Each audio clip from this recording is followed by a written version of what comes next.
So type 1 tasks include a balance of conceptual understanding, fluency, and application. So like short answer questions. And they can involve any or all mathematical practice standards. So if we flip to page 6, we can look at the mathematical reference to mathematical practices. And we can include any of those. So we need to think of some short answer types of questions. I'll throw it in the middle. The first one that I look at is the modeling of mathematics. So maybe finding objects that are a foot that measure 12 inches so they can visually connect. Well, this book is almost the length of a ruler, just to make that. So if we have them doing some things like that, Finding objects that are a certain length, that are like a benchmark, 12 inches, 18 inches, 24 inches. so can you think of like a short answer question that we could give them that would maybe require them to measure something?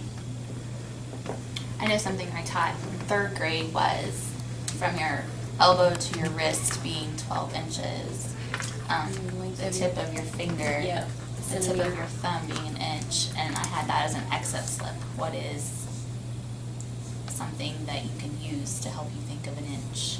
So when we look at type 2, then we're going to be looking at extended responses and having rubrics to score them. And then that task 3 is the modeling and application of real world context or scenario.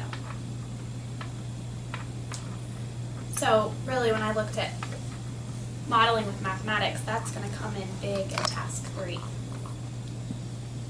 Something I could see for maybe a type 1 task would be Johnny was going to measure his desk. What form or what unit would he use? Or what Tool would Yeah. you use? What's an appropriate tool? You could do those sorts of questions, and where it's like construct viable arguments, you know, measure this and this, which one is bigger, how do you know? And then they would have to actually give you measurements. They would have to measure both objects and explain why, because That could be something. I know how the park is going to be at having several answers that could be correct. So what would you use to measure a desk with? It might not be what exactly they would use, but could they use a meter stick? Not really, but could they use a ruler in inches and centimeters and a tape measure? Like all those can be possible, yes, answers, but justify one of those. so type 1, we're looking at What measuring tool would be appropriate to measure? To measure. Measuring tools. a Okay. short, simple estimation. Oh yeah, because like what Faith said about like, here's a book about how long would this be, thinking about that versus, pencil box or. Right. And then those type 2 tasks would be like what you were saying, Multiple Heather. correct answers, but justifying it. Justifying. And then task 3, we can even pull in those connections too for science and make it that real world. I can build something with these measurements. Give them some measurements. Specific guidelines to follow, see what they follow. Yeah, because that's that modeling application real world. I mean, as, you know, forces in motion, they're gonna be able to apply what they're learning to forces in motion and measure things, and that would be that application of Their knowledge, what yeah. they understand. So sample type 3 is probably gonna be more performance based.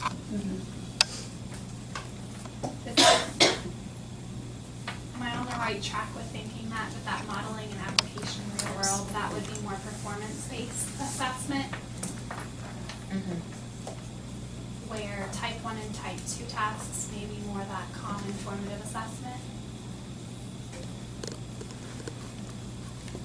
Because I'm thinking about like assessment literacy and the things that we're doing with that. And I feel like we do really good with coming up with type 1 and type 2 tasks, but that type 3 is where it's so hard to come up with those real world,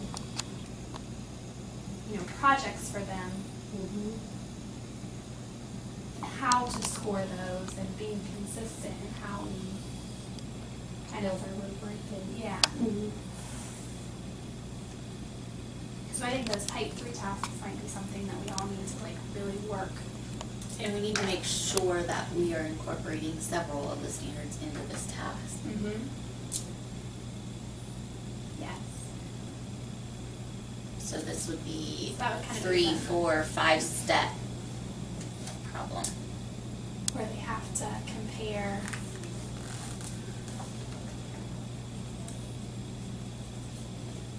I'm just thinking of some of our language arts students for writing, they have to be able to write an explanatory piece. Steps in the order.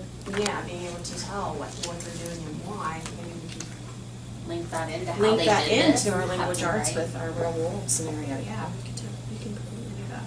Steps in the process. First, I need to do this. Second, I need to do this. Well, and if we did like a blueprint of, their bedroom or a blueprint of their house or something like that, they would be able to, estimate those lengths and compare what's bigger, use. So, and then they would have to have those word problem strategies. What if you even did the classroom? That's kind of what I was thinking too for some For students those that who might may need not additional have that, support. yeah. Right. That's a good You idea. said it would be the same for everyone to draw upon. Kind of help model it a little bit too. Mm-hmm. But then like using addition and subtraction with in 100 to solve word problems. So then you could also have problems that they have, like questions that they have to answer after they have designed. Right. Like So based upon your blueprint, if we, a dresser 36 inches long, will it fit in this wall space that maybe measures 30 inches long? So they can make those kinds of and then argue decisions. and argue their And answer. support the argument and have a debate. So that, ordering objects by length, so, they could add their largest objects first, being able to kind of pull in on all of those, that whole bundle. I think if we worked really hard to design that first and what we want to do, then we could 2 and 1 would fall 2 and, behind. right. True. We could do questions for 2 and 1 that would kind of get them ready for that big performance-based task.